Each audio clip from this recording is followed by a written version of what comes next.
Hello and welcome to Retro Reviews, my channel where I review my favorite retro video games of all time, as well as some modern releases I have recently finished.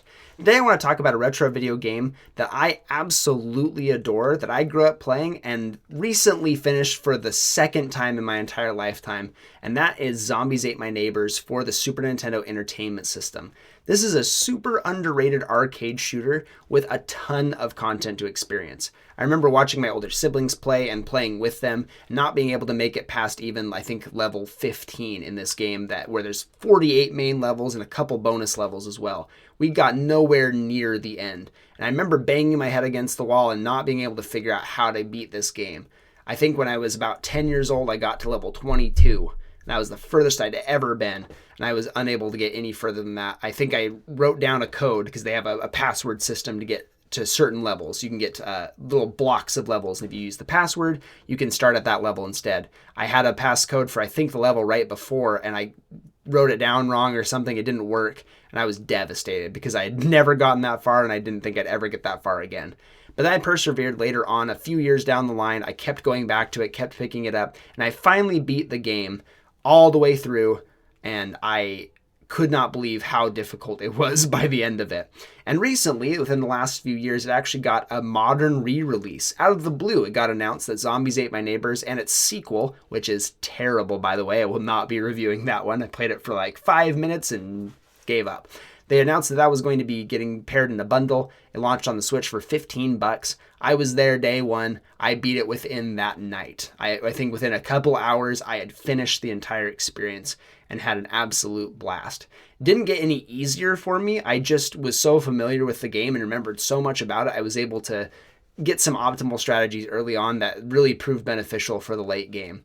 Now, this game is super, super addicting. It is an arcade shooter. You start off as one of two neighbor kids who are tasked with destroying all the zombies and saving all the neighbors in their neighborhood to progress to the next level. They're armed with just squirt guns, and conveniently the zombies are weak to water, which is really helpful.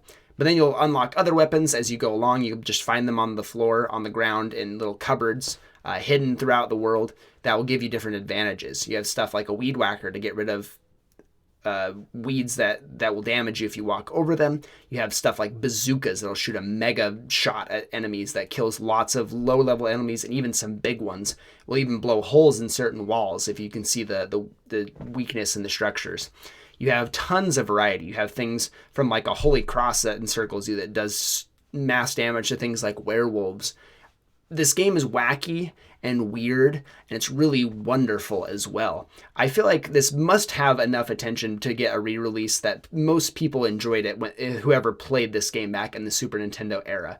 I believe it was fairly successful, but I feel like it wasn't successful enough because it still isn't really in the public eye. But it's one of my very favorite Super Nintendo games. In fact, I think it's on probably my top 50 of all time for video games. I love Zombies Ate My Neighbors because it's not just an arcade shooter. It has so much content, so much to do, and it's really difficult as well. So it really challenges you to come back and beat it over and over. You have to kind of bang your head against the wall, develop strategies, and make sure you're trying to do it all in one go. Like I mentioned before, there is a password system, but if you start at a certain level, you start with the base equipment that you come with. So you have to really rebuild it, and sometimes it's just not quite possible to beat some of the later levels especially. So doing it all in one go is really the optimal strategy. So your whole objective here is to go throughout the neighborhood, each area that you go into, and you find neighbors just strewn throughout each area. And as you walk over them, you pick them up, and they give you a point, depending on how much the character that you're picking up is worth. So I believe the cheerleaders are worth the most. Some of the other ones, they vary in point values. It's not super important which ones you pick up, but you need to pick up enough to make it to the next level. If a zombie gets to the neighbor first, once you go on screen, you see them. If they get to them first and they kill them, their ghost goes up, and then they are no longer available for the rest of the game, the rest of your entire run, which is important because they don't respawn after you lose them.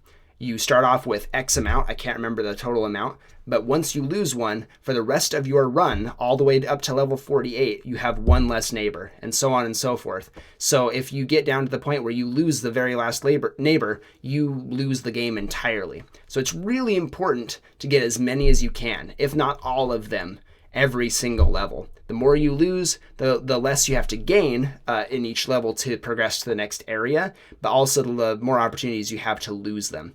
So once you've picked up all the neighbors in the area, a door opens, an exit door, and you can go through and you move on to the next area.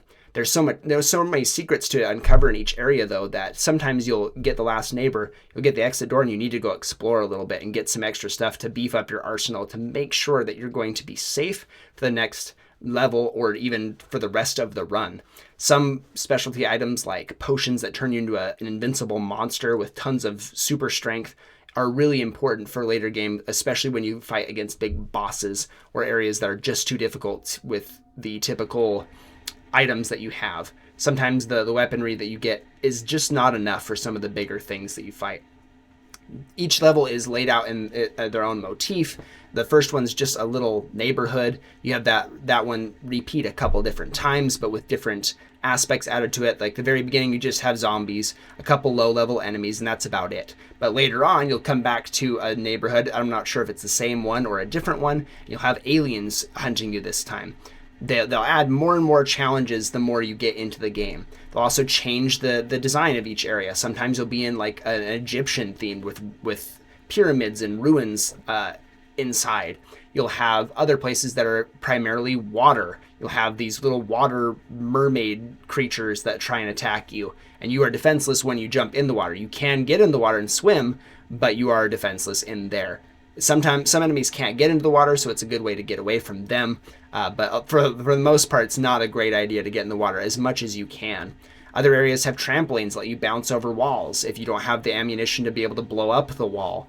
There's a ton of variety in this game. If I just try to sit down and give you the whole lowdown on all the different motifs that they explore, the different music that accompanies them, it would take a very long time to get through this review. And that's not the point of this review. The point is, this is an incredible arcade shooter that you can play solo or co-op. And the more you play, the more you're rewarded. This is almost like a roguelike.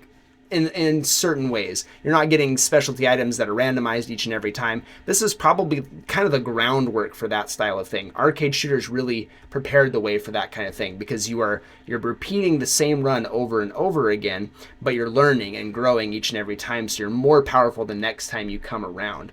It's a really smart system. I like arcade shooters, especially in the Super Nintendo area, because I think they just really perfected that style. Streets of Rage and the Sega consoles are a really great indicator of that as well. That style just really works for this era of consoles, the 16-bit and 32-bit eras.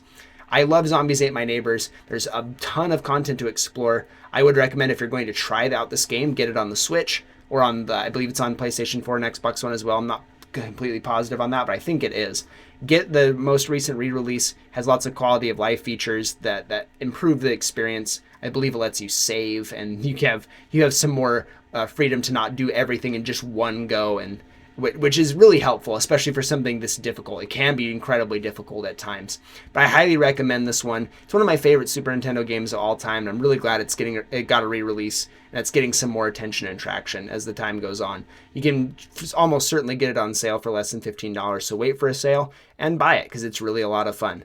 I'm going to give Zombies Ate My Neighbors a platinum rank. I considered giving it a gold because it is extremely difficult. There is a lot. But I just think the positives outweigh the negatives. I don't really have many problems with this game at all. So go check it out if you haven't already. Thank you so much, and I'll see you on the next one.